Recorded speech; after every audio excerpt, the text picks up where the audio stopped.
Good morning, everybody, and welcome to the morning routine. It is Thursday morning, September the 7th, 2017, and I hope everybody's week is going tremendously.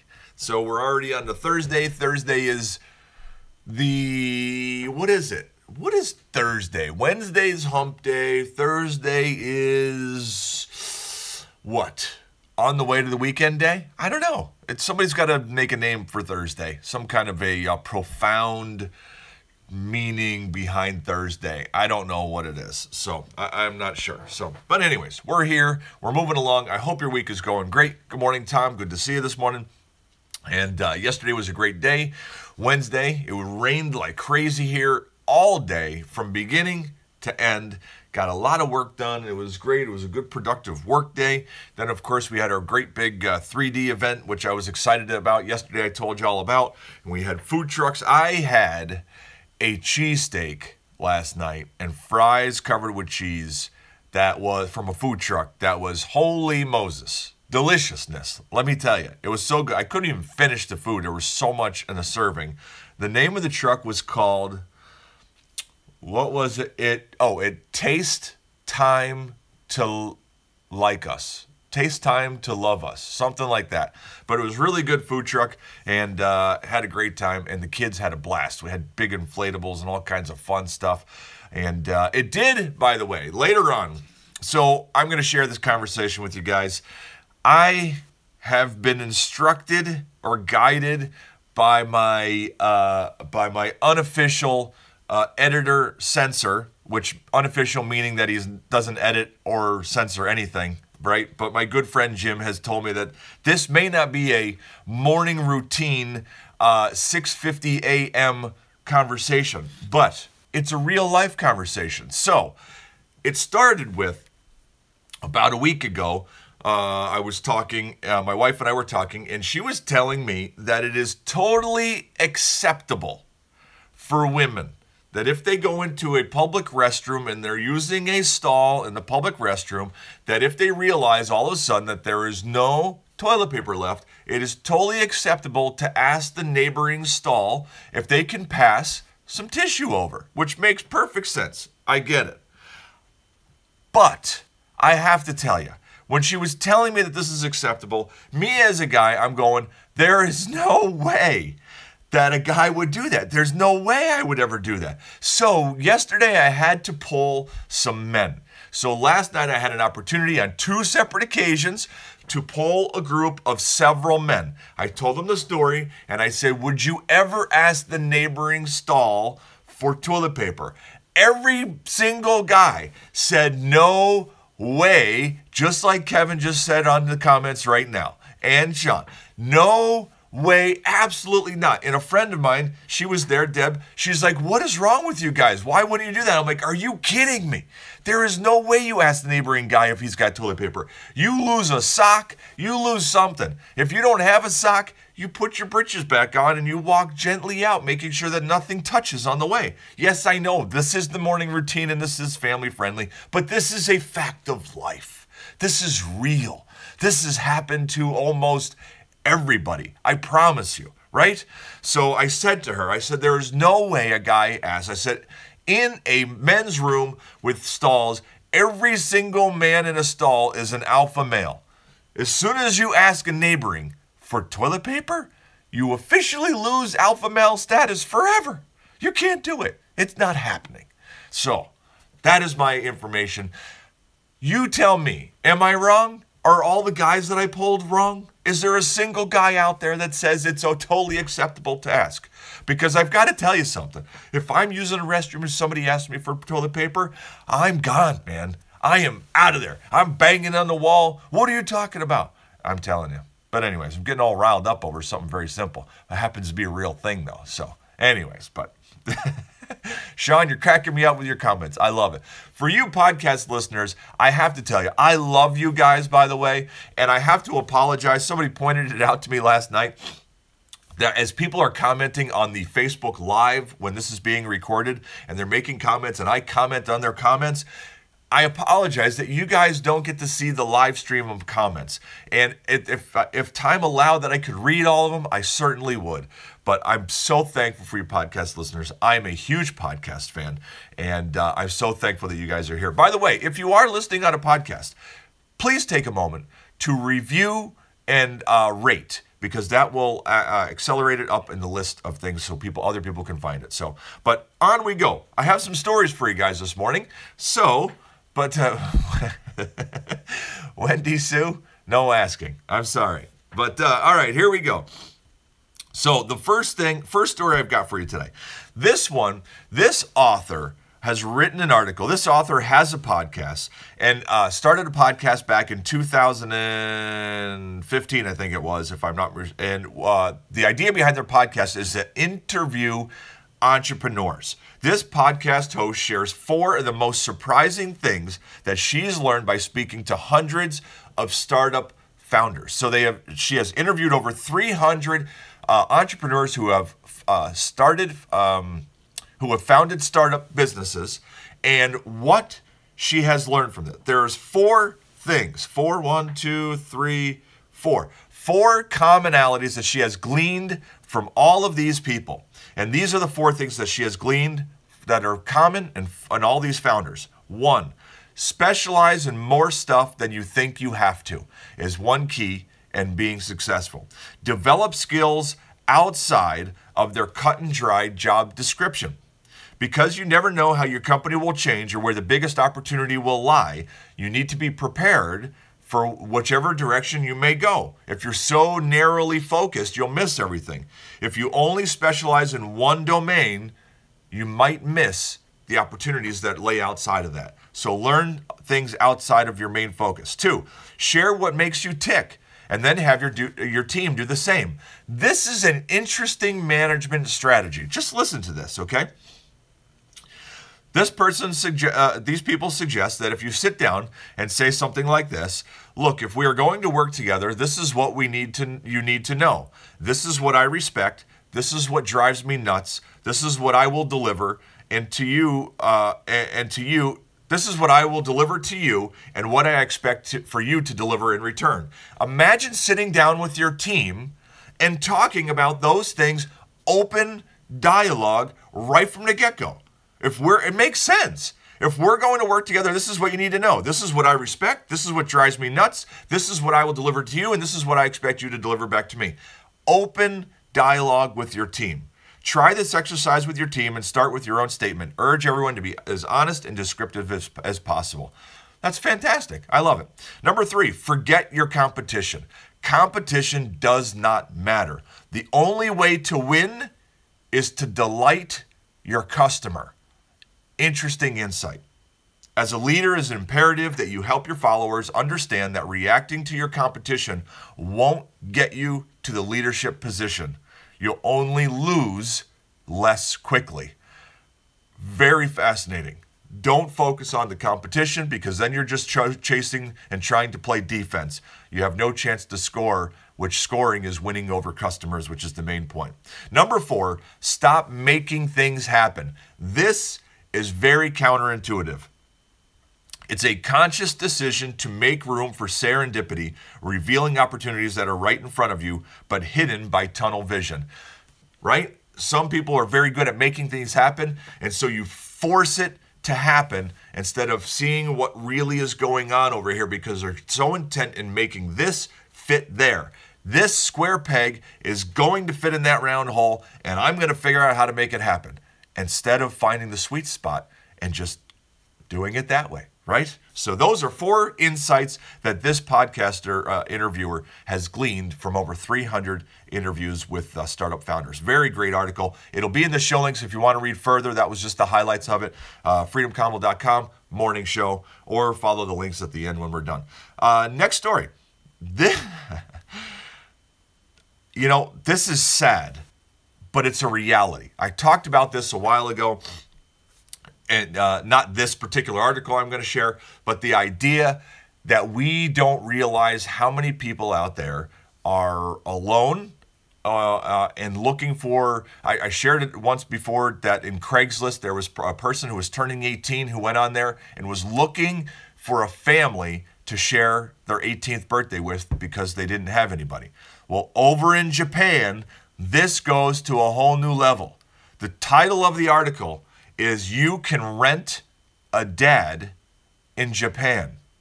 Yes, this person's business is entirely about renting people to play roles. So if you're having a wedding, you might request 5 bridesmaids from these people.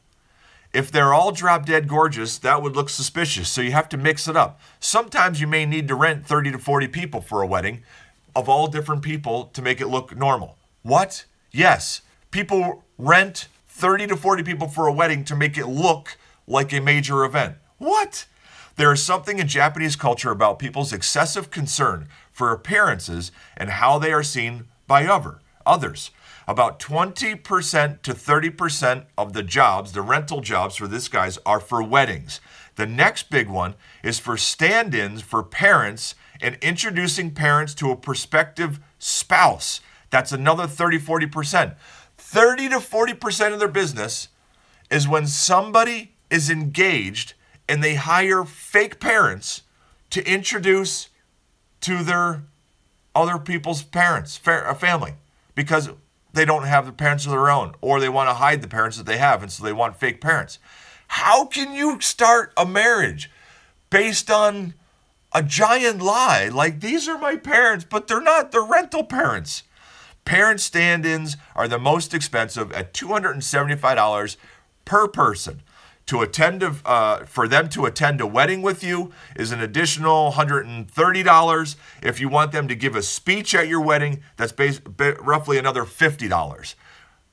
This is real. I'm not making this up. This is crazy. So you can rent parents if you wish. Do you think this would fly in the USA? What do you think, guys? Could you make a business out of renting parents or siblings or anything? It's very interesting. I don't know. It works in Japan, so... Last article to share, this one very cool about washing machines, washer and dryers. Interesting fact, never would have put these two together. Great article. You'll want to read this whole article actually because it's pretty insightful, has a lot of facts in it. So the idea behind it, let me see here. Kids in school, okay, who don't have a washer machine at home, don't have money or don't have a way to wash their clothes. Kids at this particular school, they ran a test. When they come home at the end of the day and don't have a place to wash their royal blue uniform shirts, without clean clothes, students become withdrawn and wary of participating in group activities. Often they'll skip school altogether. Yes, skip truancy because of the lack of a washer and dryer at home. The laundry appliance manufacturer Whirlpool began to hear snippets of similar stories from educators across the U.S. around 2 years ago as it was developing a community outreach program. We just kept hearing that there was a need for access to clean clothes among students and how with it, students were not more comfortable going to school. They came up with a simple idea to donate washers and dryers to schools where the lack of access to appliances at home was making a dent in school attendance. What a great idea. I love it. Listen to this. I'm just going to read this article, okay, or this paragraph.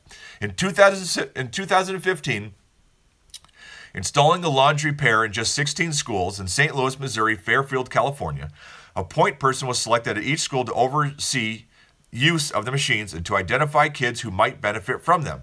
Discretion is key here. We don't want any students to feel bad or uncomfortable about using the machines. The in-school administrator will collect laundry from the students, wash it during school hours, and return it at the end of the day, or direct parents on how they can use the machines instead. In the first year, attendance jumped an average of 2 days for students who were previously missing more than 10 days per year. Teachers reported a 95% increase in classroom and extracurricular activities among those same students. On average, 50 loads of laundry per participating student were done in a school year. Isn't that amazing how simply providing washers and dryers and giving an opportunity to have clean clothes made going to school a less uncomfortable situation for all those students? I love it. I would have never thought of it. That's amazing. And Whirlpool, kudos to you guys for stepping in and feeling that need. What a great plan. So that is our news stories for today. Let's go check and see what's trending. The top 10 most searched things yesterday on Google Trends. Number 1, Dancing with the Stars. Okay. Number 2, Nessa Diab.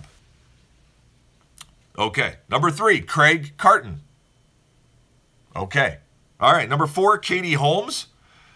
This is boring, man. Number 5, Michael Bennett. Number 6, Red Sox. Number 7, Kim Kardashian. Number 8, Bill Skarsgård. Number 9, weather.com. Hurricanes coming. Number 10 is Zello. I got to tell you, none of those were ranking. Yesterday I Googled things like, what did I Google? Convert VHS to Mac. I converted, I converted GE side-by-side refrigerator squealing fan. I did search that yesterday because I have one of those, so that's a fact. So what else did I search? I don't even know. But those are the top 10 most popular Google searches as of yesterday. Trending news this morning. The top of the list of the trending news, most popular news stories red, haha, on Facebook. Number 1 is the Hurricane Irma. Miami-Dade orders coastal evacuations as Hurricane Irma threatens. Next is Facebook. Facebook turns over info on Russian ads to Mueller. After that, we have Juan Martin Del Potro. Del Potro ends Federer's U.S. Open quest. After that, we have IBM. IBM commits $240 million to fund an MIT AI lab. Oh, awesome. Next, we have Space Weather Prediction Center. The sun just released the most powerful solar flare in more than a decade. After that, we have Stanley Fischer. Stanley Fischer, the Federal Reserve Vice Chair, resigns. After that, we have Peter Luck. Peter Luck, pioneering Australian broadcaster, dies at 73. Now we have United States House of Representatives. U.S. House unanimously approves sweeping self-driving car measure. Last but not least, United Airlines. United Airlines dodges U.S. fine for passenger dragging scandal. And that is our trending news today. Let's jump on over, guys. Let's get ourselves a passage of wisdom this morning. Very simple passage of wisdom this morning. This is easy. This is simple. But every time I read this passage, I believe that there is a second side that is not discussed very often. So let's read this, okay? Mark chapter 12, verse 31. Love your neighbor as yourself. There is no commandment greater than these. The word these is because he just got done saying that the first commandment is to follow God, love God with all your heart, mind, soul, all that, right? Strength. 2 is love your neighbor as yourself. There is no commandment greater than these. Now, why do I say there's a part of that that people don't talk about? Because it seems very obvious, right? Love your neighbor as yourself. Love your neighbor. Love your neighbor. Care about your neighbor. Feed your neighbor. Give your neighbor water when he's thirsty, right? Love your neighbor as yourself, right? That's looking out for them. That is the second greatest commandment. There's nothing greater than that, well, except for the number 1, right? But number 2, okay? Now, this is the part that I think that we don't talk about. How can you love your neighbor as you love yourself if you don't love yourself? Right? Now, I'm not talking about put yourself on a high horse, put yourself on a pedestal and say, hey, look at me, I love me. That's not what I'm saying. But what I'm saying, guys, is sometimes we go through times in life, sometimes a lot of times, sometimes a few times. There's times in our life when we struggle with loving ourselves. And I'm here on the morning routine in my Ment Life project, which I speak about very often, that you can see at ment.life. That's www.ment.life, right? The fact is this. You, specifically you, right now, you're watching, you're listening, you have been created with intent. You are meant to be exactly who you are. You have been created with amazing love and gifts packed inside of you. God created you with intention. It wasn't a mistake. You are truly loved by a Heavenly Father who looks out for you every day, and all he wants to do is share your life with you. You are loved. And when you get to understand that and wrap your head around that, and you know how much you are loved and cared for, then it becomes easier to love your neighbor as yourself. Until that point, it gets very hard to love your neighbor because you're in the middle of trying to lift yourself up over your neighbor, because that's the only way you can find self-worth, is by pushing people down and raising yourself up. You are loved. That's the point. And love your neighbor just as you are. All right? That's the passage this morning. Let's pray and let's get this day started. Father, good morning. Father, thank you so much for this reminder this morning. Thank you that we are loved and that we should love our neighbor as we love ourselves.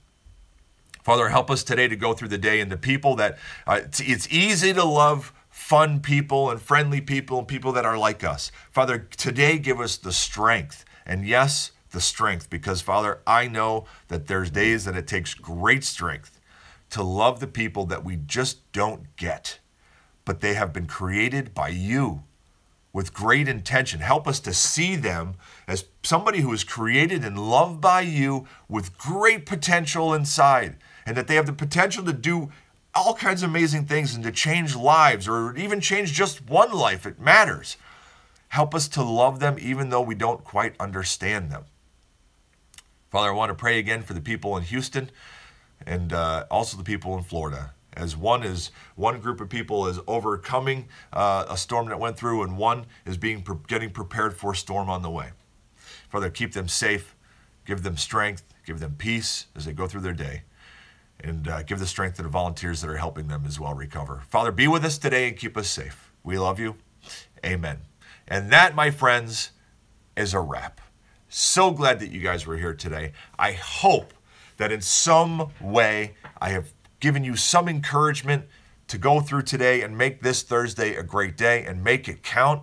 You'll never get this Thursday back. It's the one and only Thursday, September the 7th, 2017.